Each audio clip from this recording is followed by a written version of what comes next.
Hello बच्चों, कैसे हैं आप लोग। उम्मीद करते होंगे सब बढ़िया होंगे, मजे में होंगे, एंजॉय कर रहे होंगे, पढ़ाई भी कर रहे होंगे। नीट एग्जामिनेशन का टाइम आ गया है नजदीक, महीना भर का ही टाइम बचा है आपके पास। ठीक है, तो चलिए आप लोग पढ़ाई करते रहिए मजे में। और आज हम आपके साथ नया टॉपिक लेके आए हैं वेव ऑप्टिक्स का YDSE young double slit experiment. तो चलिए आइए इस पे चर्चा करते हैं, बातें करते हैं, मस्ती करते हैं, मजाक करते हैं। नाम मेरा संजीव कुमार झा, चैनल का नाम मीन मेंटलिस्ट, भूलिएगा नहीं। YDSE का पूरा नाम young double slit experiment.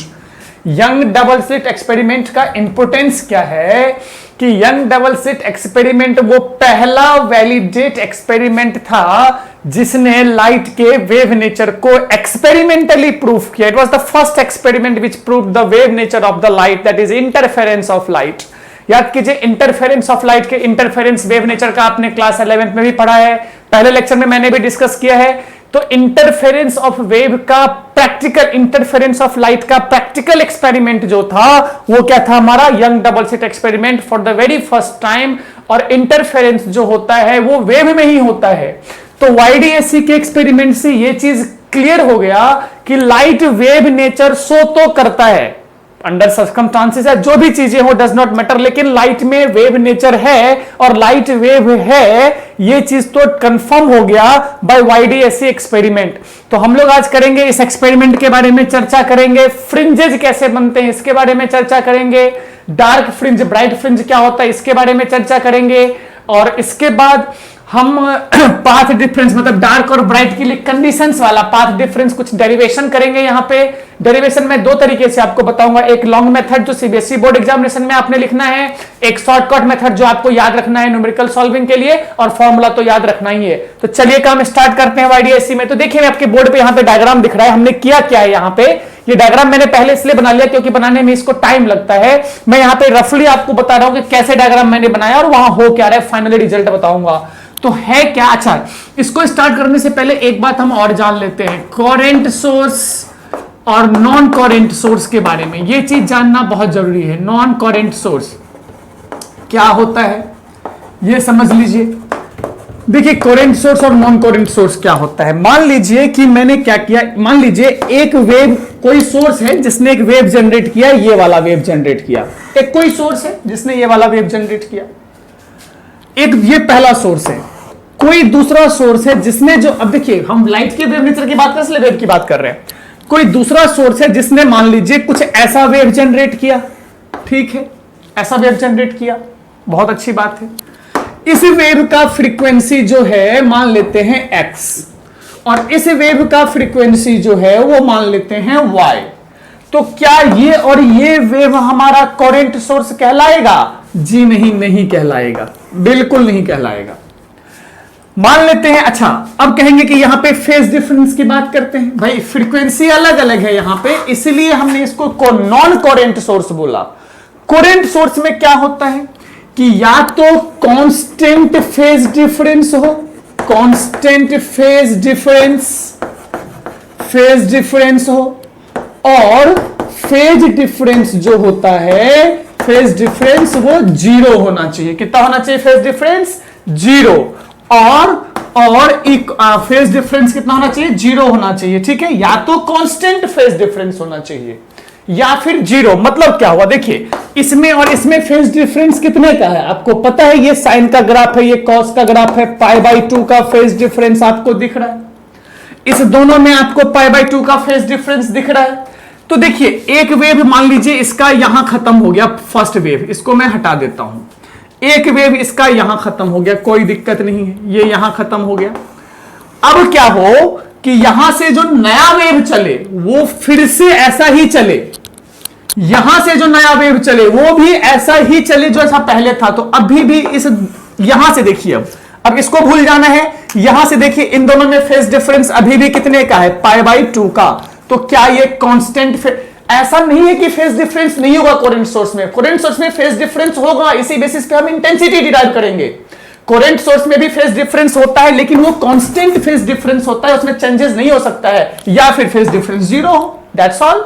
Same frequency हो, सेम वेवलेंथ हो, ये सब चीजें जो होती है वो कोरेंट सोर्स में होती है। क्या क्या? कांस्टेंट फेज डिफरेंस हो, कांस्टेंट, और क्या हो, कांस्टेंट कैसा हो? वेवलेंथ हो, कांस्टेंट वेवलेंथ हो, लेकिन एम्पलीट्यूड में डिफर, एम्पलीट्यूड में डिफर मतलब क्या हुआ कि इसको मैं फिर से बताता हूं, मतलब ये हुआ कि अगर मैं कहता हूं एम्पलीट्यूड, हमने क्या बोल दिया, फेज डिफरेंस समझ में आ गया क्या होता है, एम्पलीट्यूड की बात कर लेते हैं। एक वेव हमारा ऐसा है, ये अच्छे से नीचे तक है, और दूसरा वेव जो हमारा है वो कुछ मान लीजिए ऐसा है। क्या ये दोनों करंट सोर्स से निकल रहे होंगे? क्या ये दोनों सोर्स, ये मान लीजिए सोर्स 1, ये 2 मान लीजिए, तो क्या 1 और 2 करंट सोर्स कहलाएंगे? जी हां कहलाएंगे, क्योंकि दोनों सेम फेज में है, दोनों का फ्रीक्वेंसी सेम है, दोनों का एम्पलीट्यूड सेम है, दोनों का वेवलेंथ सेम है। एम्पलीट्यूड डिफर कर ले तो कर ले, कोई फर्क नहीं पड़ता है। एम्पलीट्यूड डिफर हो सकता है करंट सोर्स का, तो करंट सोर्स में क्या होना चाहिए, या तो कांस्टेंट फेज डिफरेंस होना चाहिए या फिर फेज डिफरेंस होना ही नहीं चाहिए, सेम फ्रीक्वेंसी सेम वेवलेंथ होना चाहिए। एम्पलीट्यूड बदल जाए तो बदल जाए, कोई प्रॉब्लम नहीं है। तो ये होता है करंट और नॉन करंट सोर्स। ठीक है, चलिए मैं इसको रब करता हूं। अब एक चीज क्या है कि करंट सोर्स बना कैसे सकते हैं, तो भैया बात ऐसी है कि दो डिफरेंट सोर्स, दो अलग अलग सोर्स जो होगा ना, चाहे वो कितना भी आइडेंटिकल हो जाए, दो अलग अलग सोर्स कभी भी करंट नहीं हो सकता है।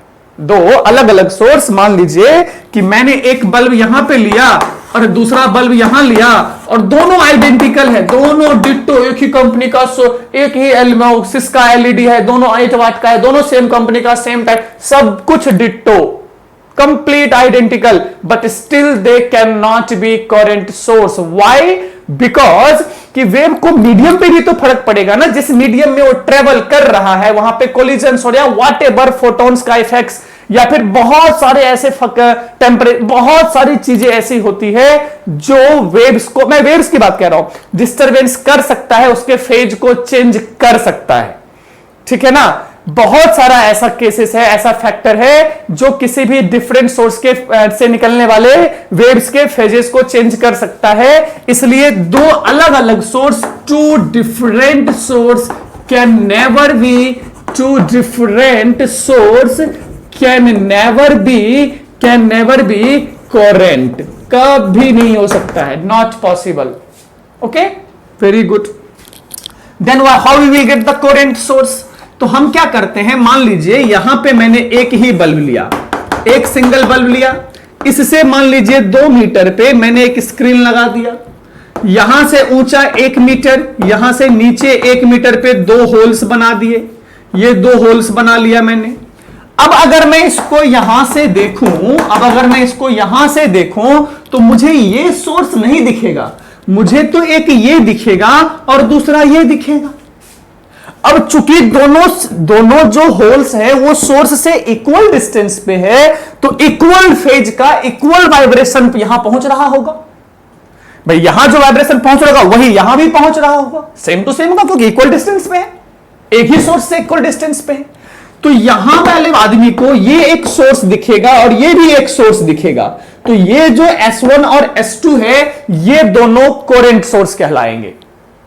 ये कोरेंट सोर्स है? नो, आई डोंट नो, ये दोनों कोरेंट सोर्स है। क्यों? क्योंकि यहां से जो लाइट्स एमिट हो रहा है उन दोनों का फेज वेज सब सेम है, एम्पलीट्यूड अलग हो बट फेज वेज सेम है।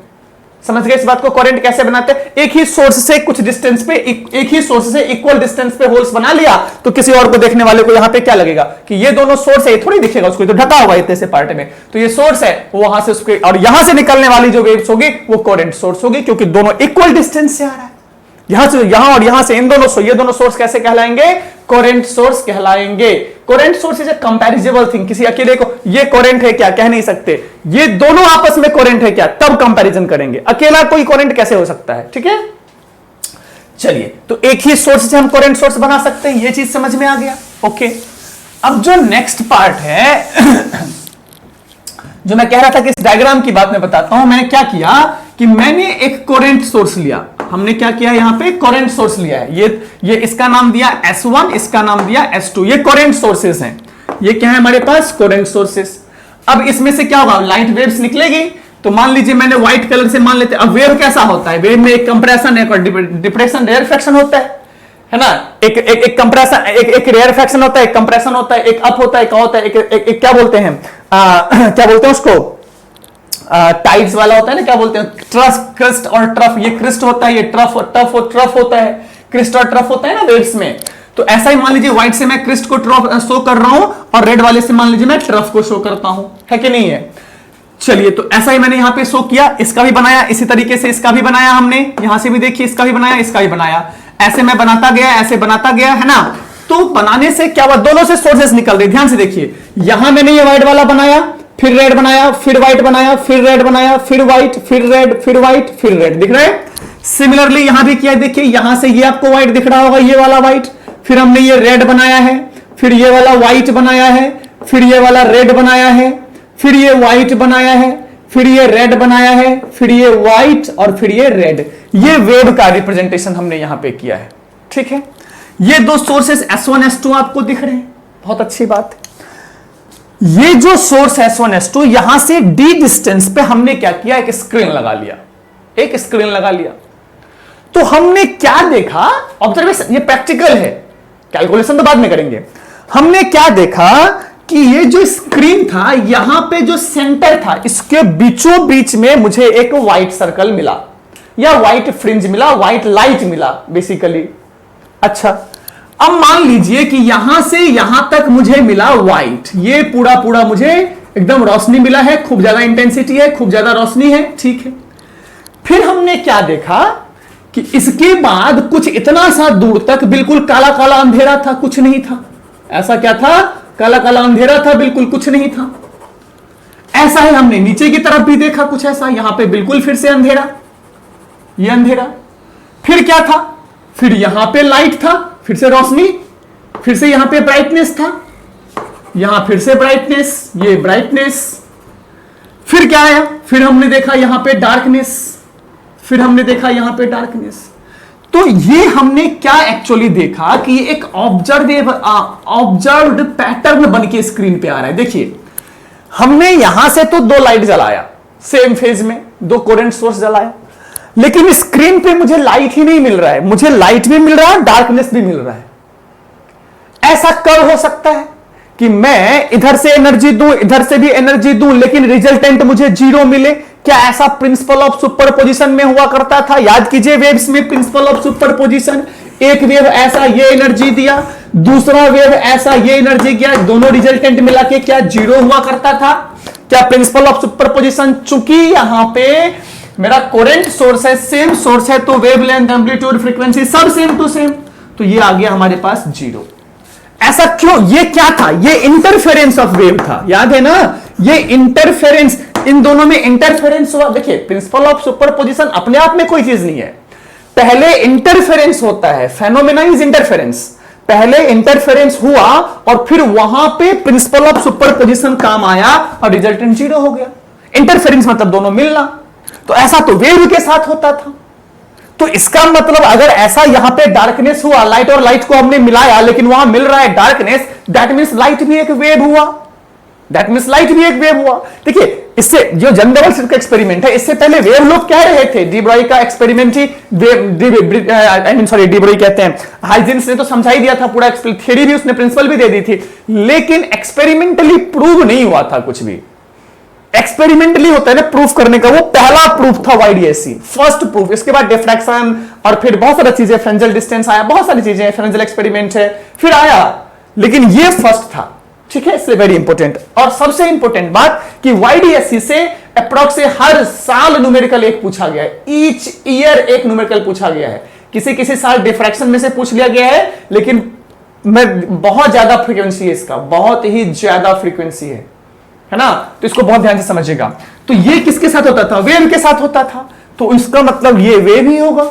ये क्या होगा हमारा? एक भाई लाइट क्या हो, यहां पे वेव, यहां पे भी इंटरफेरेंस हुआ होगा, इंटरफेरेंस होने के बाद प्रिंसिपल ऑफ सुपरपोजिशन काम किया होगा, और यहां पे हमको क्या मिला? जीरो इंटेंसिटी मिला। फिर ब्राइटनेस का क्या मतलब था? तो ब्राइटनेस से पता चला कि ठीक है, एक ऐसा था और यहां पे ब्राइटनेस आया, इन दोनों की वजह से दोनों सेम फेज वाले मिले होंगे, दोनों सेम फेज वाले मिलके कैसा बनाया? ब्राइट बनाया। दो अपोजिट फेज वाले मिले होंगे तो कैसा बनाया? डार्क बनाया। दो सेम फेज वाले मिले होंगे तो क्या बनाया, ब्राइट बनाया। क्या बनाया इन्होंने, ब्राइट बनाया, ब्राइट बनाया। दो अपोजिट फेज वाले, देखिए डायग्राम में, यहां सेम फेज की बात कर रहा हूं, ध्यान से डायग्राम पे देखिए। यहां पे रेड और रेड मिल रहे हैं क्या आपस में, बिल्कुल।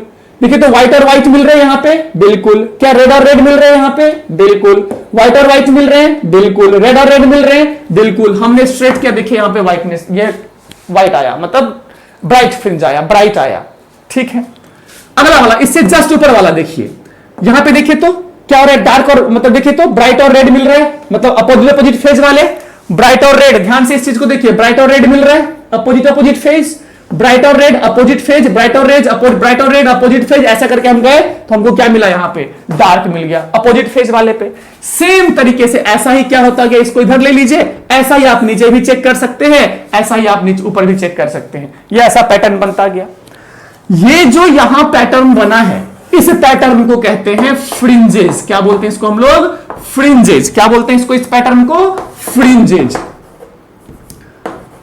फ्रिंजेज, ठीक है, फ्रिंज बोलते हैं इसको, है ना। क्या बोलते हैं इसको, फ्रिंज बोलते हैं, ठीक है। ये जो ब्राइट एंड व्हाइट का पैटर्न बनता है स्क्रीन पे, इसी को हम फ्रिंज बोलते हैं। इसको बोलते हैं व्हाइट फ्रिंज, इसको बोलते हैं dark fringe. White fringe, dark fringe, white fringe, dark fringe. अब देखिए ये जो पैटर्न है ऐसा ही स्क्रीन पे बना, ऐसा नहीं था कि यहां व्हाइट बन गया बाकी इधर, इतना दूर तक व्हाइट है, यहां तक लाइट है, फिर इतना दूर तक डार्कनेस है, मतलब यहां से यहां तक लाइट है, फिर यहां से यहां तक डार्कनेस है, फिर यहां से यहां तक लाइट है, ऐसा फ्रिंज बना, ऐसा पैटर्न बना, ठीक है ना। तो ये हमारा क्या हो गया, फ्रिंजेज हो गया। ये डायग्राम समझ में आ गया, एक्सपेरिमेंट क्या था, ये एक्सपेरिमेंट समझ में आया क्या था, बहुत अच्छे से, कोई दिक्कत की बात नहीं। हमने ये वेव्स बनाया, एक क्रस्ट एक ट्रफ लिया है, जहां सेम और सेम वेव मिल रहे हैं, जहां सेम क्रस्ट से मिलेगा वहां पे क्या बनेगा, कंस्ट्रक्टिव। अच्छा, इसको कंस्ट्रक्टिव, यहां पे हमने डार्क और ब्राइट बोलते हैं ना, तो डार्क वाले को, इसको हम लोग डिस्ट्रक्टिव इंटरफेरेंस बोलते हैं, या डिस्ट्रक्टिव फ्रिंजेज बोल सकते हैं, डिस्ट्रक्टिव फ्रिंज। डार्क फ्रिंज का दूसरा नाम क्या है, डिस्ट्रक्टिव फ्रिंज, और ब्राइट फ्रिंज का दूसरा नाम क्या है, कंस्ट्रक्टिव। क्या नाम है दूसरा, कंस्ट्रक्टिव। क्या है ब्राइट का दूसरा नाम, कंस्ट्रक्टिव इंटरफेरेंस। तो कंस्ट्रक्टिव फ्रिंज कब बनता है, जब क्रस्ट से मिलेगा तो कंस्ट्रक्टिव मिलेगा, जब ट्रफ से मिलेगा तो कंस्ट्रक्टिव मिलेगा, जब क्रस्ट ट्रफ से मिलेगा तो डिस्ट्रक्टिव मिलेगा। समझ में आया, जब क्रस्ट से मिलेगा तो क्या मिलेगा, कंस्ट्रक्टिव मिलेगा, ट्रफ से मिलेगा तो कंस्ट्रक्टिव मिलेगा। लेकिन क्रस्ट और ट्रफ ने अगर दोस्ती कर ली ना, लड़का और लड़की ने दोस्ती कर ली, तो फ्यूचर खराब हो गया, सीधी सी बात। वहीं पे क्या हो जाएगा, डार्कनेस हो जाएगा। ये प्रॉब्लम है, समझ गए इस बात को। I am not bias, just a joke I am saying, don't think that sir you are bias. लड़का लड़की दोस्त हो सकते हैं, सब हो सकते हैं, अपने क्या दिक्कत है, तो ऐसे नहीं, जस्ट थोड़े ओके। तो इस समझ में आ गया यहां तक क्या होता है, ये था YDSE का एक्सपेरिमेंट, ठीक है। ये डायग्राम लिखना है, कंस्ट्रक्टिव इंटर डिस्ट्रक्टिव का केसेस समझाना है, कंडीशन कैसे बनता है, और ये डायग्राम को अच्छे से क्लीन कर देना है। कंस्ट्रक्टिव इंटरफेरेंस, डिस्ट्रक्टिव इंटरफेरेंस, या ब्लैक या फिर डार्क फ्रिंजेस, ब्राइट फ्रिंजेस, ठीक है। चलिए इसको कॉपी कर लीजिए, और अब हम करते हैं इसका डेरिवेशन पार्ट, है ना। सो करते हैं कंडीशन फॉर कंस्ट्रक्टिव फ्रिंजेस और कंडीशन फॉर डिस्ट्रक्टिव फ्रिंजेस। कब हम समझेंगे, मान लीजिए, अच्छा एक चीज और, सॉरी, सेंट्रल फ्रिंज जो होता है स्क्रीन पे वो हमेशा कंस्ट्रक्टिव होता है। सेंट्रल फ्रिंज जो होता है वो हमेशा कंस्ट्रक्टिव होता है, इस बात को याद रखेंगे, ये मैंडेटरी नेसेसरी चीज है। सेंट्रल फ्रिंज हमेशा कंस्ट्रक्टिव होगा।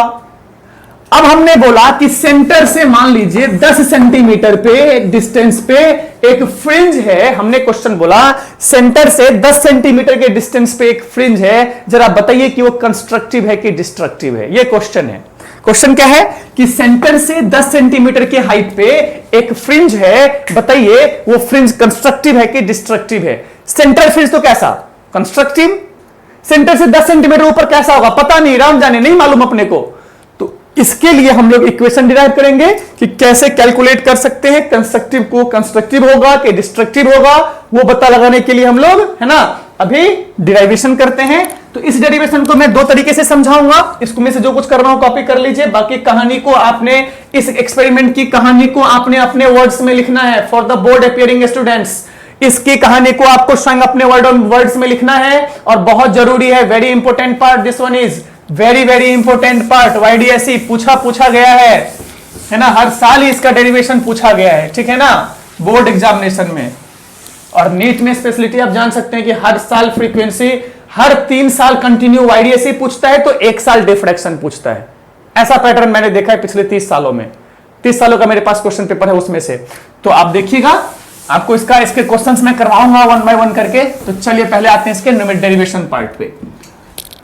डेरिवेशन करने के लिए पहली चीज को क्या करें, डायग्राम बना लेते हैं। वही डायग्राम सेम टू सेम, लेकिन अब थोड़ा सा चेंज कर देंगे। चेंज क्या कर देंगे, मतलब वो बनाना नहीं है, शकल वगल नहीं बनाना है, सिर्फ अपने डेटा की बात करेंगे। यहां से यहां तक का डिस्टेंस d, ये अंडरस्टूड चीजें, इसको याद रख लीजिएगा, यानी कि अपने मन से वेरिएबल्स ले सकते हैं, लेकिन ये अंडरस्टूड है तो अंडरस्टूड रखते हैं। यहां से यहां तक का डिस्टेंस d, ये यहां पे हमने ले लिया है क्या, सोर्स S1 और यहां पे सोर्स S2, ये 2 सोर्स हो गए।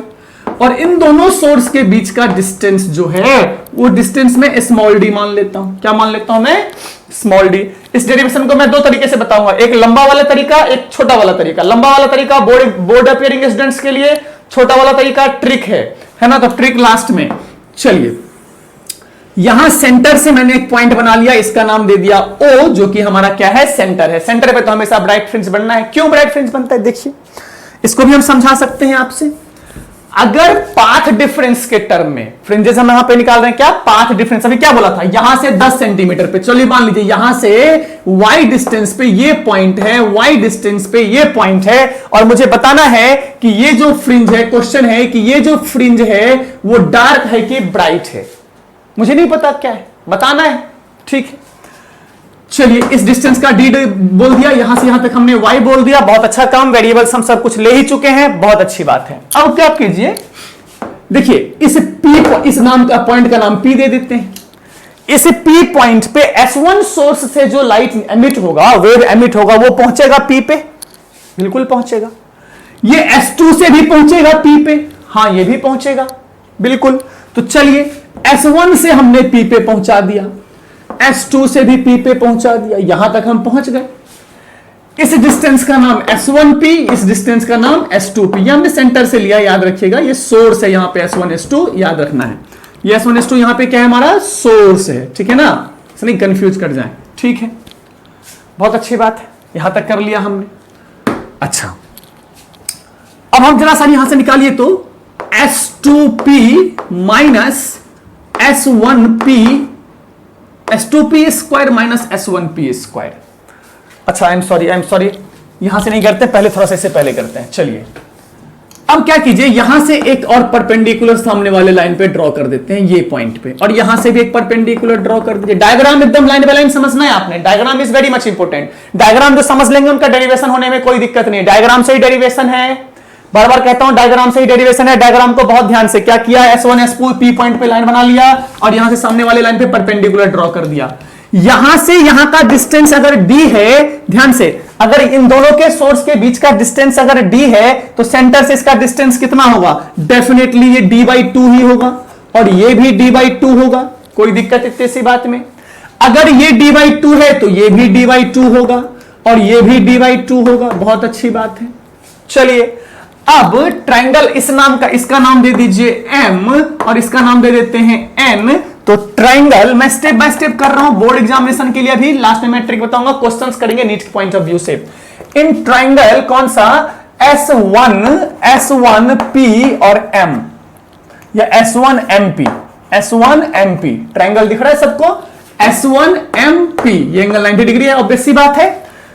तो क्या S1P का whole square is equal to S1M का होल स्क्वायर प्लस MP का होल स्क्वायर होगा? कोई दिक्कत इस बात में? कोई दिक्कत नहीं। तो S1P का whole square equal to S1M, S1M equal to क्या, D होगा, तो बिल्कुल, तो ये हो गया D स्क्वायर प्लस MP। चलिए, MP की बात करते हैं। देखिए, यहां से यहां तक Y, ध्यान से, इस पॉइंट से यहां तक Y, और यहां से यहां, देखिए यहां से लेके यहां तक y, और यहां से लेके यहां तक d/2, तो यहां से यहां कितना, y minus d/2, very simple. तो यहां से यहां तक y, और यहां से यहां तक d, यहां से लेके यहां तक d/2, तो इतना सा पार्ट कितना, ये पार्ट कितना, y माइनस d/2। कोई दिक्कत इस बात में? बिल्कुल नहीं। तो इसको मैं प्लस y माइनस d/2 का होल स्क्वायर कर सकता हूं क्या? बिल्कुल कर सकता हूं। रख लेते हैं इसको बना के, होल स्क्वायर, इसको रख लेते हैं। अगेन फिर से, अब दूसरा ट्रायंगल, इन ट्रायंगल कौन सा ट्रायंगल ले सकते हैं हम लोग, S2NP, इन ट्रायंगल S2NP।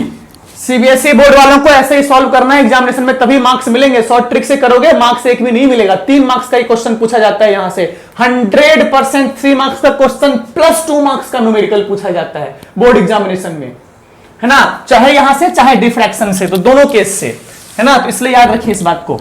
तो ऐसे ही आपको करना है S2NP, इन ट्रायंगल S2NP। फिर से देखिए S2P का होल स्क्वायर इक्वल टू, मुझे जो दिख रहा है वो S2N का whole square, S2N square plus क्या हो जाएगा NP का स्क्वायर। अगर मैं वैल्यूज डालूं तो क्या S2N भी D के बराबर है, बिल्कुल D स्क्वायर प्लस NP। फिर से वही बात, यहां से यहां तक y और यहां से यहां तक d/2, तो क्या यहां से यहां तक क्या हो जाएगा, यहां से यहां तक y plus d/2, y plus d/2। तो मैं इसको लिख सकता हूं y प्लस d/2 का होल स्क्वायर। ये हमारा S2P का स्क्वायर हो गया। ये दो आ गए हमारे पास। अच्छा एक काम कीजिए, हमको क्या निकालना है, हमको निकालना है पाथ डिफरेंस। क्या निकालना है हमको, पाथ डिफरेंस। याद कीजिए इंटरफेरेंस वाले लेक्चर में हमने आपको समझाया था कि पाथ डिफरेंस अगर NLM constructive, condition for constructive and destructive interference derivation हम कर चुके हैं कंडीशन, या फिर क्लास 11th में भी आपने इंटरफेरेंस ऑफ वेव्स में इसको पढ़ा हुआ है कि कंस्ट्रक्टिव और डिस्ट्रक्टिव इंटरफेरेंस के लिए जो हम पढ़ रहे थे वो हमने टेबल बनाया था, और टेबल में हमने कहा था कि for the bright fringes path difference should be this much n lambda, for the destructive interference path difference should be n lambda by 2। यही था कि नहीं था, n lambda n 2n + 1 lambda by 2, यही था, है ना। तो हमको पाथ डिफरेंस चाहिए। तो पाथ डिफरेंस क्या हुआ, यहां से यहां तक इसने इतना रास्ता तय किया, यहां से यहां तक इसने इतना रास्ता तय किया, तो ऐसे ही दूसरे वाले ने ज्यादा रास्ता बनाया कि नहीं बनाया, तो कितना ज्यादा इसने, कितना पाथ डिफरेंस है इन दोनों में। तो क्या path difference is equal to, अगर मैं लिखूं path difference equal to S2P minus S1P होगा क्या, देखिए तो यहां से यहां तक माइनस यहां से यहां तक, क्या वही पाथ डिफरेंस हो जाएगा, बिल्कुल हो जाएगा, बिल्कुल होगा। चलिए अब यहां से शुरू करते हैं। तो S2P ठीक है। अच्छा path difference equal to S2P minus S1P हो जाएगा, बहुत अच्छी बात है। यहां से आगे चलिए, देखिए यहां पे अब यहां से मेरे पास क्या है, चलिए इक्वेशन नाउ फ्रॉम, इसका नाम 1 दे देते हैं, इसका नाम 2 दे देते हैं। नाउ फ्रॉम 2 माइनस 1 कीजिए। अगर मैं 2 माइनस 1 करूं तो क्या S2P का स्क्वायर माइनस S1P का स्क्वायर इज इक्वल टू, ये हो जाएगा मेरे पास S2P का square minus S1P square equal to क्या हो जाएगा, D square plus y plus d/2 का होल स्क्वायर माइनस माइनस हो जाएगा D square plus D square plus y minus d/2 का होल स्क्वायर। क्या यही होगा हमारा S2P माइनस S1P, बिल्कुल होगा। एक लाइन और चलिए सॉल्व कर लेते हैं इसको। यहां से देखिए S2P minus S1P, a square minus b square क्या होता है, a plus b whole into a minus b, right. तो क्या मैं इसको S2P minus S1P whole into S2P plus S1P कर सकता हूं, इज इक्वल टू, इसके बदले is equal to D square से, देखिए यहां से डी स्क्वायर से डी स्क्वायर कैंसिल हो जाएगा, माइनस माइनस, और ये माइनस प्लस क्या हो जाएगा माइनस। तो मेरे पास रिजल्ट में क्या बनेगा, इज इक्वल टू, मैं नीचे लिख देता हूं, is equal to y plus d/2 का whole square minus y minus d/2 का होल स्क्वायर, यही बनेगा, राइट। चलिए अब इस लाइन को ओपन करते हैं, इसको सॉल्व करते हैं। वैसे तो मैं कह दूं कि आप सीधा ही सॉल्व कर दो, 2y d/2 आ जाएगा, उसको तो मैं कह सकता हूं, लेकिन मैं कर देता हूं a प्लस बी का होल स्क्वायर, तो a square plus b square plus 2ab, यही होगा a प्लस बी का होल स्क्वायर, माइनस तो माइनस ब्रैकेट, फिर से a माइनस बी का होल स्क्वायर, तो a square plus b square क्या हो जाएगा, डी स्क्वायर बाई 4 है कि नहीं है, डी स्क्वायर बाई 4, और माइनस 2ab होता है, तो minus 2y d by 2, 2y d by 2, यही होगा। चलिए इस ब्रैकेट को ओपन करते हैं जरा सा,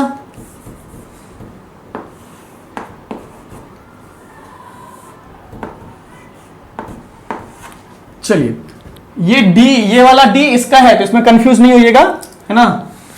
चलिए मैं कलर चेंज कर देता हूं, डी।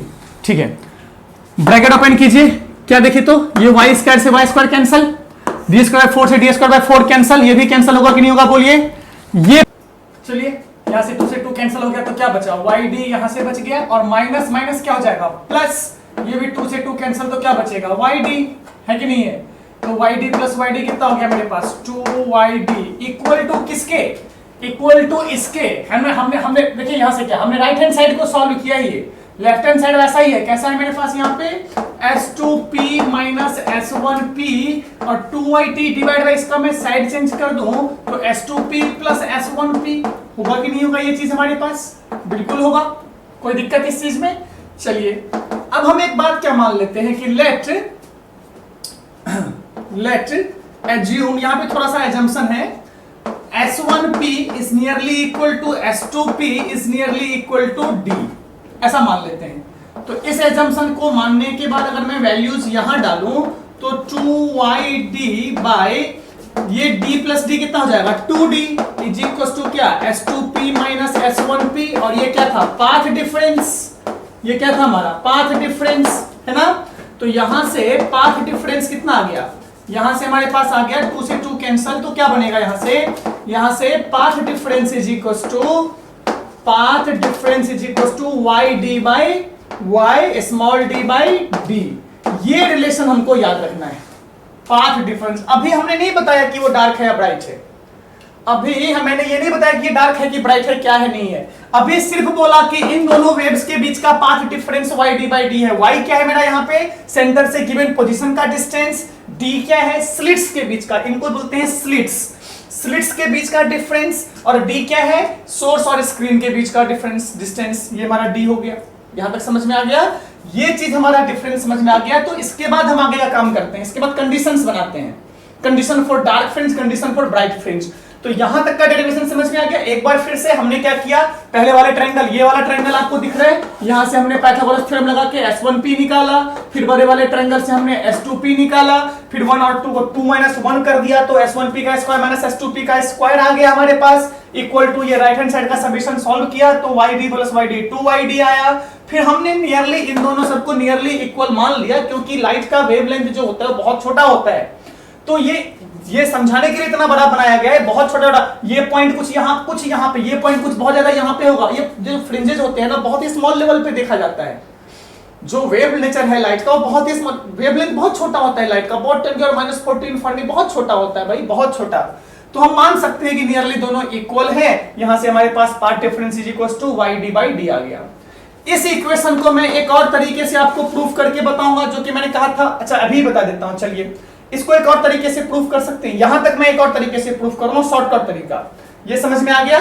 चलिए बहुत अच्छी बात है, मैं इसको रद्द करता हूं, अगला पार्ट देखिए, इसी में मैं छोटा सा पार्ट तरीके से एक बार और प्रूफ कर देता हूं इसको, है ना, और कुछ भी नहीं है, ठीक है। देखिए क्या है, मैं इस डायग्राम को फिर से बनाता हूं, शॉर्ट ट्रिक या शॉर्टकट है यहां तक जाने का, सिंपल सी बात है ना। किसी क्वेश्चंस में ये अप्रोच आपको हेल्प भी कर सकता है, कोई बड़ी चीज नहीं है। और दूसरी बात क्या है कि जो मैं शॉर्टकट बता रहा हूं ना, डिफ्रैक्शन में यही मेथड मैं एक्चुअली यूज करूंगा, वहां पे ये मेथड एप्लीकेबल नहीं है, पॉसिबल नहीं है। डिफ्रैक्शन में इस मेथड से पॉसिबिलिटी नहीं है कि आप प्रूफ कर सके डिफ्रैक्शन पैटर्न को, वहां पे आपको यही शॉर्टकट वाला मेथड यूज करना पड़ेगा। देखिए क्या है मेथड हमारे पास, एंगल वाला, ये एक स्लिट, ये दूसरा, चलिए सॉरी, ये एक स्लिट है यहां से, और ये मैंने दूसरा स्लिट मान लिया, यहां पे मैं स्क्रीन ले लेता हूं, फिर से बिल्कुल वही चीज कर रहा हूं और कुछ नहीं, बस ये सोर्स S1, ये सोर्स S2, ठीक है, यहां से, और यहां से मैंने एक लाइन बना दिया, ठीक है, और यहां से ये P पॉइंट, ये सेंटर से P पॉइंट वही चीज, डिस्टेंस कितना y, ठीक है, इस एंगल, ठीक है। अच्छा ये हो गया, और सिमिलरली क्या कीजिए, एक यहां से भी एंगल में, यहां से भी मैं इसको मिला देता हूं, दोनों मिला दिया। अब देखिए, सॉरी, ये है S2P ना, तो यहां से भी मिला दीजिए एक चीज को, यहां पे ये तो ओरिजिन है सेंटर, ठीक है, बहुत अच्छी बात, मिला दिया। अब ध्यान से देखिए, और यहां से मैं एक लाइन ड्रॉ कर रहा हूं, ध्यान से इस लाइन को मैं ड्रॉ कर रहा हूं, जो एंगल P है, हम थीटा एंगल के टर्म में बात कर रहे हैं, यहां पे ये जो P पॉइंट है, ध्यान से P पॉइंट जो है वो सेंटर से थीटा डिग्री के एलिवेशन पे है, कितने पे है भाई, O से थीटा डिग्री के एलिवेशन पे एक P पॉइंट है, O से थीटा डिग्री के एलिवेशन पे कौन है मेरा, एक P पॉइंट है, थीटा के एलिवेशन पे ले सकते हैं इसको ना, तो वही हमने थीटा के एलिवेशन पे ये P पॉइंट मान लिया है। इसको इसलिए भी समझ लीजिए, डिफ्रैक्शन में ऐसे ही करेंगे हम लोग, है ना। चलिए थीटा हो गया मेरा यहां से। अब मुझे क्या करना है, पाथ डिफरेंस इक्वल टू क्या होगा, S2P माइनस S1P, यही होगा पाथ डिफरेंस। अच्छा एक चीज बोलिए, सिंपल सी बात, कि एक लाइन यहां है और दूसरा लाइन ये रहा, दिख रहा है आपको दोनों लाइन। मैं कहूं यहां से है S2, ये S2 है, ये P है, ये S1 है, ये P है। मैं कहा दोनों का डिफरेंस बताओ। तो अगर मैं S1 से एक परपेंडिकुलर ड्रॉ कर दूं इस लाइन पे, तो ये जो बचा हुआ पार्ट है, क्या यही पाथ डिफरेंस होगा? क्या इतना का ही डिफरेंस है दोनों में? सोच देखिए, तो अगर मैं यहां से यहां परपेंडिकुलर ड्रॉप करूं तो यही तो डिफरेंस है एक्चुअली। देखिए तो यही डिफरेंस है कि नहीं? अगर ये बहुत छोटा सा एंगल है, बहुत छोटा एंगल डी थीटा है, तो यही डिफरेंस होगा कि नहीं होगा? बिल्कुल होगा। हम यही मेथड यहां इंप्लीमेंट करेंगे और इसी मेथड से हम पार्ट डिफरेंस डायरेक्टली निकाल सकते हैं। कोई बहुत बड़ा कैलकुलेशन डेरिवेशन नहीं। मैंने यहां से एक परपेंडिकुलर ड्रॉ कर दिया और ये एंगल 90 डिग्री होगा। बोलिए होगा कि नहीं होगा? ये थीटा कौन सा था? यहां से मैंने परपेंडिकुलर ड्रॉ, ये तो ये वाला थीटा है, सबको पता है ये चीज। चलिए बहुत अच्छी बात है, यहां तक मान लिया। अच्छा अब पार्ट डिफरेंस निकालना है, तो ये ट्रायंगल, इसका नाम, चलिए इस पॉइंट का नाम देते हैं M। तो ट्रायंगल देखिए, ट्रायंगल अगर आपको दिख रहा है S1 M और S2, क्या ये ट्रायंगल आपको दिख रहा है? ये S1, ये M और ये S2, क्या ये ट्रायंगल आपको अच्छे से दिख रहा है? बिल्कुल, बहुत अच्छी बात है। अगर ये एंगल थीटा है, अगर ये एंगल थीटा है सेंटर से, ये एंगल थीटा है, तो ये एंगल भी थीटा ही होगा। देख लीजिए आप ज्योमेट्री से, देखिए अगर ये एंगल थीटा है तो ये भी थीटा ही होगा। क्यों? क्योंकि ये इस पे परपेंडिकुलर है, ये लाइन जो है वो इस पे परपेंडिकुलर है। अरे है कि नहीं? ये इस पे परपेंडिकुलर है, तो यहां पे 90 डिग्री हुआ। अरे हुआ कि नहीं हुआ भाई? अगर जैसे सिंपल सी बात देखिए, ये y यहां से एलिवेशन है कि नहीं थीटा का, तो जितना मैं इसको एलिवेट करूंगा उतना ही इस पे ये भी तो एलिवेट हो रहा है भाई। ये जो O पॉइंट है वो क्या है? इस पे परपेंडिकुलर, O पॉइंट इस पे परपेंडिकुलर, और ये क्या इस वाले पे, इस P पे क्या है मेरे पास? यहां पे S2P पे ये परपेंडिकुलर। तो अगर ये थीटा तो ये भी थीटा। ज्योमेट्री से देखिए, जितना इसको मैं उठाऊंगा उतना, अगर मैं इसको नीचे करूं तो ये भी नीचे की तरफ आएगा। देखिए सोचिए, ये ऐसा है, अगर मैं नीचे करूंगा तो ये भी तो नीचे आएगा। O पे आते, सॉरी ये O नहीं, ये O पे आते क्या ऐसा हो जाएगा? तो जितना ये एंगल वो इतना, ज्योमेट्री से हम क्या शो कर सकते हैं? अगर ये थीटा है तो ये भी थीटा होगा। ठीक है, इस पॉइंट का नाम भी कुछ ले लीजिए, x ले लेते हैं, कोई बात, m, चलिए n ले लेते हैं, n ले लेते हैं। तो in triangle S1 M S2 जरा सा साइन थीटा निकालिए, तो क्या होगा? Sine theta is equal to, देखिए ये थीटा, ये 90 डिग्री, क्या ये हाइपोटेनियस है? और क्या इस पॉइंट का नाम n लिया है? और क्या इस हाइपोटेनियस को हमने d से डिनोट किया है? देखिए तो स्मॉल d से, डिस्टेंस d क्या होता है? स्मॉल d क्या है? डिफरेंट डिस्टेंस बिटवीन स्लिट्स बोलते हैं ना छोटा छोटा S1 S2 को। तो चलिए d हो गया। तो sine theta is equal to hypotenuse by क्या होता है? परपेंडिकुलर। हाइपोटेनियस बाय परपेंडिकुलर, तो हाइपोटेनियस कितना हो जाएगा मेरे पास? d बाय S2m, और S2m यहां से क्या है? Path difference. तो यहां से मैं इसको लिख सकता हूं कि path difference S2m is equal to path difference क्या हो जाएगा? d by sine theta. तो क्या हो जाएगा? d by sine theta. बहुत अच्छी बात है, होगा ना d बाय साइन थीटा, है ना। फिर से ये मेरे पास देखिए, ये 90 डिग्री है हाइपोटेनियस, ये एंगल, तो ये परपेंडिकुलर, ये हाइपोटेनियस और ये बेस, तो sine theta is equal to क्या हो जाएगा भाई? Sine theta is equal to this by this, तो d बाय, उल्टा हो गया, S2m बाय d होता है, परपेंडिकुलर अपन हाइपोटेनियस होता है ना। तो यहां से मेरे पास क्या हो जाएगा? Path difference is equal to S2m, और S2m इज इक्वल टू क्या हो जाएगा? यहां से ये छोटा सा है, S2m इक्वल टू कितना हो जाएगा? d sine theta. यहां तक समझ में आ गया? यहां तक समझ में आ गया? बहुत अच्छी बात है। अब छोटा सा ही लाइन देखिए, एक बार में ये इक्वेशन डिराइव हो जाता है और कुछ भी नहीं है। छोटा सा चीज यहां से, चलिए अब बड़े वाला ट्रायंगल को देखिए। कौन सा ट्रायंगल देखना है? बड़ा वाला, ये वाला। चलिए सेंटर से ये वाला ट्रायंगल आप देख लीजिए, ये बड़ा वाला ट्रायंगल दिख रहा है, ये ट्रायंगल, ये वाला बड़ा वाला ट्रायंगल कौन सा? इन ट्रायंगल, ये ट्रायंगल देखेंगे जो मैं जिस पे पेन चला रहा हूं, NOP, ट्रायंगल NOP दिख रहा है सबको?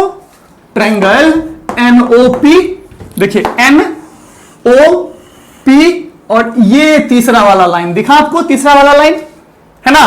तो इस ट्रायंगल को देखना है, इन दिस ट्रायंगल में क्या हो जाएगा, sine theta is equal to, फिर से बोलिए कितना होगा, sine theta is equal to कितना हो जाएगा यहां से, y बाई, इसको क्या बोलते थे, d, तो sine theta equal to y by D.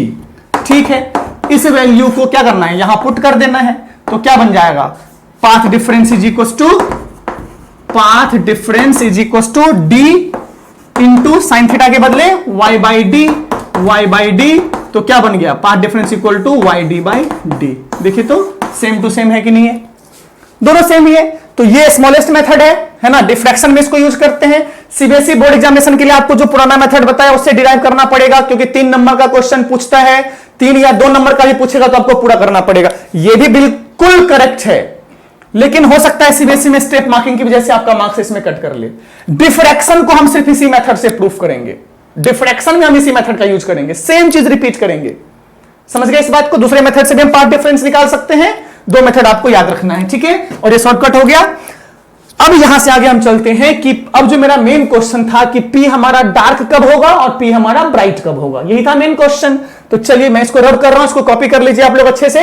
मैं उसी मेथड वहीं से, ये समझ में आ गया दोनों मेथड ना। अब अपन डार्क ब्राइट का कंडीशन कहीं से भी कर सकते हैं, मैं रब कर रहा हूं, पॉज करके आप कॉपी कर लेंगे। चलिए अब आते हैं डार्क ब्राइट पे।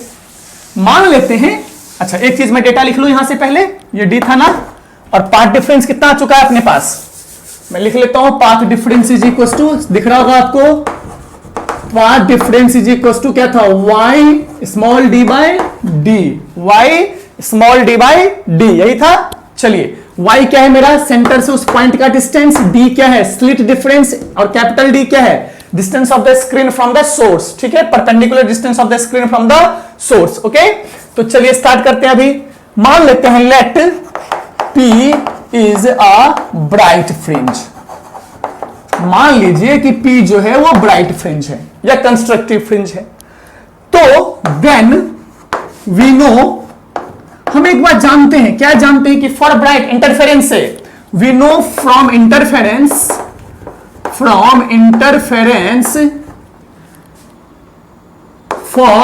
bright fringe path difference is equals to, path difference याद कीजिए डेल्टा x निकाला हुआ है, डेल्टा x इक्वल टू निकाला हुआ था हमने, है ना। तो डेल्टा x इक्वल टू हमने क्या निकाला था, n लैम्डा, ये हमने डिराइव कर लिया था n लैम्डा। वैसे फॉर्मूला कहां से हमने इसको डिराइव किया था, delta x equal to 2 pi by lambda into delta 5 phase difference से, यहां से हमने इसको डिराइव किया था, इसका यूज करके इंटरफेरेंस वेव ऑप्टिक्स लेक्चर 01 आप चेक कर लीजिएगा, है ना, वहां आपको मिल जाएगा, ठीक है। तो हमने डिफाइन क्या किया था कि path difference is equal to n lambda, ये कंडीशन होता है। मेरे पास पाथ डिफरेंस कितना है, y d बाई डी, तो y d by D is equal to क्या हो जाएगा, n लैम्डा, n लैम्डा हो जाएगा। तो यहां से अगर मैं y निकालूं तो क्या बनेगा, n lambda d by small d। अगर इस डिस्टेंस पे है मेरा y और n इज इक्वल टू यहां पे क्या होगा, 1 2 3 4 एनी कुछ जीरो से ले सकते हैं आप, 0 1 2 3 डॉट डॉट n तक। अगर n हमारा इस फॉर्मेट पे है तो y कैसा होगा, ब्राइट फ्रिंज होगा। अगर ऐसा ही मैं सिमिलरली किसके साथ कर लूं, डार्क के साथ कर लूं, तो लेट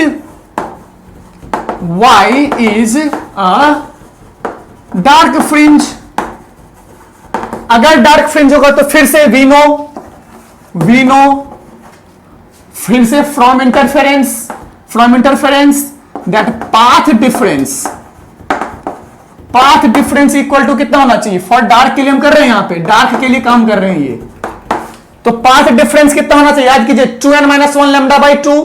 देखिए ऑड नंबर का 2n-1 भी ऑड नंबर होता है, 2n+1 ये भी ऑड नंबर होता है, दोनों ही ऑड नंबर का फॉर्मूला है। लेकिन डिफरेंस क्या है, यहां पे n का वैल्यू 0 डालिए तो 0-1 आ जाएगा, n का वैल्यू 1 डालिए 2-1, तो यहां पे n स्टार्ट होता है 1 से, यहां 0 डालिए n का वैल्यू 0, तो यहां पे n स्टार्ट होता है 0 से।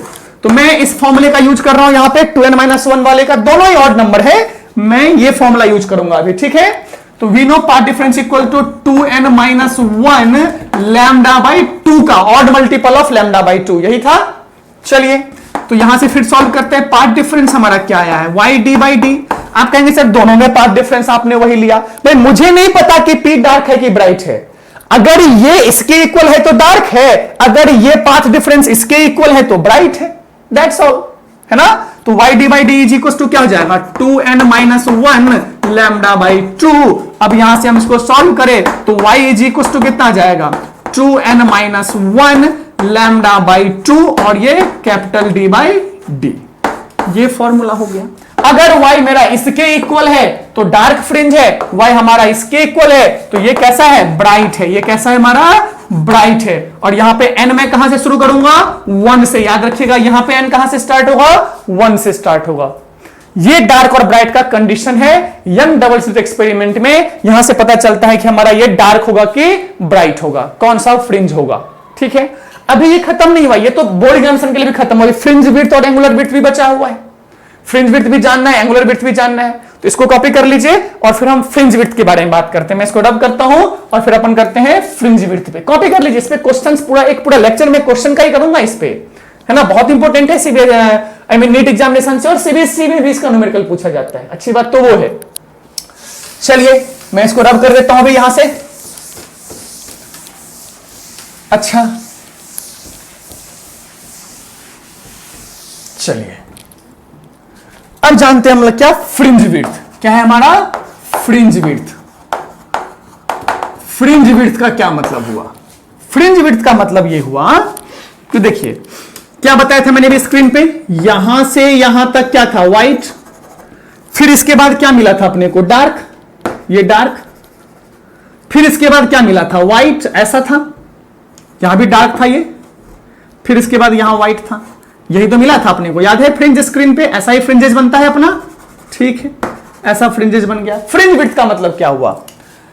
देखिए या तो आप ऐसे कहिए कि फ्रिंज विड्थ का यहां से इसके, ये देख रहे हैं ये होता है फ्रिंज विड्थ, ये होता है फ्रिंज विड्थ। या फिर देखिए एक फ्रिंज का कितना लेंथ है, ये फ्रिंज विड्थ कहिए आप तो, या फिर दूसरी भाषा में दो सक्सेसिव फ्रिंजेस के बीच का डिफरेंस, दूसरी भाषा में स्टेटमेंट जो लिखते हैं डिस्टेंस बिटवीन, लिखना अगर चाहे तो distance between two successive fringes.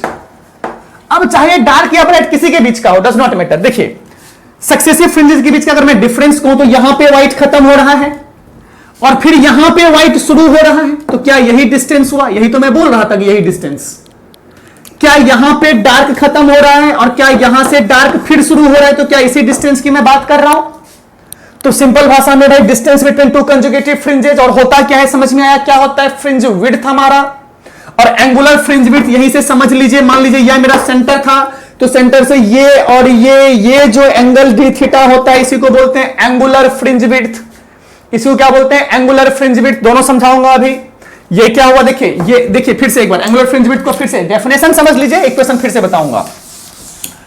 Angular fringe width अगर मैं कहूं, मान लीजिए स्क्रीन था यहां से यहां तक मेरा मान लीजिए ब्राइट ही बना है, तो यहां से एक ये और यहां से ये पॉइंट, ये क्या इतना दूर ये एंगल है इसका थीटा, क्या डी थीटा बोल देते हैं, क्या ये है मेरा एंगल, तो इस डी थीटा को हम क्या बोलेंगे एंगुलर फ्रिंज विड्थ। क्या बोलेंगे इसको हम लोग एंगुलर फ्रिंज विड्थ। ठीक है, चलिए बहुत अच्छी बात है। तो पहले तो अपन फ्रिंज विड्थ की बात कर लेते हैं। तो फ्रिंज विड्थ क्या हो गया distance between two successive fringes, चाहे डार्क या ब्राइट ले। तो चलिए चेक कर लेते हैं, फॉर ब्राइट ले लेते हैं पहले। फॉर ब्राइट क्या हो जाएगा, पहला फ्रिंज कहां पे बनेगा एन लैम्डा फॉर्मूला है, तो पहला फ्रिंज बनेगा लैम्डा पे, दूसरा कहां बनेगा 2 लैम्डा पे, दूसरा कहां बनेगा 2 लैम्डा पे, है कि नहीं है। एन लैम्डा होता है ना पार्ट डिफरेंस, तो क्या था मेरे पास y D by D is equal to n lambda था ना, सॉरी, तो y इक्वल टू हमने क्या निकाला था यहां से y is equal to n lambda capital D by D, यही था पहला वाला पोजीशन। y1 के लिए क्या हो जाएगा n का वैल्यू 1, y2 क्या हो जाएगा 2 लैम्डा डी बाई डी, यही होगा y2 इक्वल टू है। बहुत अच्छी बात है। चलिए अब हमको फ्रिंज विड्थ निकालना है, तो fringe width is equal to क्या हो जाएगा is equal to 2 lambda D by D minus lambda D by D, यही होगा फ्रिंज विड्थ। सॉल्व कीजिए तो क्या बनेगा 2 लैम्डा डी बाई डी, तो क्या बनेगा lambda D by D, simple क्या बनेगा हमारा लैम्डा डी बाई डी। अब ये कहेंगे सर आपने ब्राइट के लिए निकाला, डार्क के लिए निकाल के बताओ, तो ठीक है डार्क के लिए भी कर लेते हैं। चलिए फॉर डार्क मान लीजिए, फॉर डार्क तो y1 क्या बनेगा हमारा, देखिए y1 क्या था, y1 क्या था 2n-1 lambda D by D, यही था हमारा फॉर्मूला। चलिए 2n-1 लैम्डा बाई 2 था, याद रखिए लैम्डा बाई 2 था, है ना। ठीक है n का वैल्यू पहले क्या रखना था 1, तो 1 रखिए, तो y1 क्या हो जाएगा यहां पे, तो y1 इज इक्वल टू 1 रखेंगे 1, तो लैम्डा डी बाई 2d, ये पहला हुआ राइट। अब y का वैल्यू यहां पे किसके लिए हमारा n इज इक्वल टू 1। अब y2 निकालिए तो क्या बन जाएगा, n के बदले क्या रखना है 2, 2 2 जा 4 -1 कितना हुआ 3, तो 3 lambda D by 2 into D, किसके लिए n इक्वल टू 2 के लिए। ठीक है यहां तक। अब y2 y1 कीजिए, y2 y1 करके आप सब लोग देख लेंगे, result lambda D by D ही आएगा। ये हमारा कहलाता है फ्रिंज विड्थ। क्या कहलाता है हमारा ये, फ्रिंज विड्थ। ठीक है, इसको यहां तक कॉपी कर लीजिए, इसको यहां तक कॉपी कर लीजिए। चलिए बहुत अच्छी बात। चलिए तो एंगुलर फ्रिंज विड्थ के बारे में जान लेते हैं। एंगुलर फ्रिंज विड्थ क्या होता है, बहुत अच्छी बात है, मतलब इसको थीटा से डिनोट करते हैं और फ्रिंज विड्थ को बीटा से डिनोट करते हैं, तो आई थिंक मालूम होगा, लेकिन फ्रिंज विड्थ को बीटा से डिनोट करते हैं। बीटा किसका होता है हमारा, फ्रिंज विड्थ का होता है। मैं भी पीछे नहीं बताया, मैंने भूल गया मैं। फ्रिंज विड्थ का होता है बीटा, हमारा किसका होता है, बीटा से फ्रिंज विड्थ को डिनोट करते हैं, और थीटा से किसको करते हैं, एंगुलर फ्रिंज विड्थ को। थीटा हो या ऐसा करके थीटा ऐसे बीटा भी लिखा होता है, ऐसा भी होता है, जैसा भी आपको मिल जाए, कोई दिक्कत की बात नहीं है। चलिए मैंने क्या समझाया था अभी, डायग्राम से समझिए। फ्रिंज विड्थ को एंगुलर वाले को क्या बताया था अभी, कि भाई ये सोर्स था, ये था और ये था। ठीक है, चलिए और बड़ा बना लेते हैं जरा सा क्लैरिटी के लिए, बहुत अच्छी बात है। अब यहां पे हमने बनाया था ये ब्राइट, ये क्या बना था सेंटर पे हमारा, सेंटर पे बन गया ब्राइट। क्या बनता है सेंटर पे, ब्राइट। इसके बाद क्या बनेगा, डार्क, बहुत अच्छी बात है। फिर क्या बनेगा, ब्राइट, ये भी अच्छी बात है। यहां भी बनेगा डार्क, थोड़ा बना लिया। फिर यहां क्या बनेगा, ब्राइट, तो ब्राइट भी बना लिया, काम चल जाएगा इतने से। फ्रिंज विड्थ क्या बोला भाई, यहां से यहां का डिस्टेंस चलिए सेंटर से लेते हैं, ये और ये angle.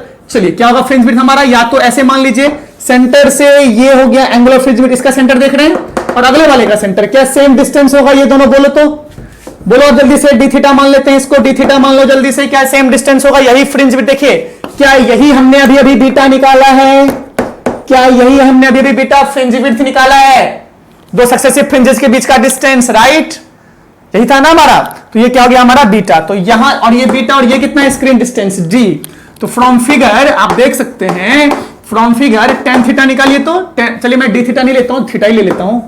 tan theta is equal to क्या हो जाएगा, जल्दी बोलिए, बीटा बाई डी। अच्छा एक बात ऑप्टिक्स में याद रखिएगा कि क्या होता है, व्हेन थीटा इज स्मॉल ना, ये याद रखने के लिए, व्हेन थीटा इज स्मॉल ना, then sin theta is nearly equal to tan theta और is nearly equal to theta। कहीं मैं sin theta यूज करूं, वो tan theta, और sin theta बोल के मैंने tan theta का भी फॉर्मूला यूज कर लिया, वो भी काम करता है, बिल्कुल गलत नहीं है, क्योंकि सब इक्वल होता है। अगर कभी इन द स्पीकिंग में sin theta लिख लिया, sin theta इक्वल टू परपेंडिकुलर अपॉन बेस, कहीं ऐसा लिख दिया कि sin theta is equal to perpendicular upon base, तो ये गलत नहीं है। क्यों, क्योंकि हम यहां पे काम कर रहे हैं किस काम के लिए, थीटा बहुत छोटा है, वेरी स्टार्टिंग में बोला था कि बहुत नजदीक नजदीक है ये चीजें, बहुत स्मॉल वेवलेंथ होता है लाइट का, theta is very small, okay. So sometimes it may be, तो डोंट गेट कंफ्यूज्ड, है ना। सो ऐसा हो सकता है शायद पिछले वाले मैंने ऐसा बोल दिया हो, तो आप कंफ्यूज ना हो इस बात के लिए, ठीक है।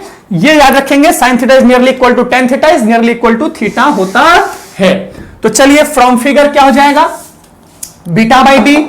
हमने अभी भी बीटा बाई डी, बीटा क्या निकाला था याद कीजिए, बीटा अभी हमने क्या निकाला है, अभी अभी बीटा फ्रिंज विड्थ हमने क्या निकाला था, 2 लैम्डा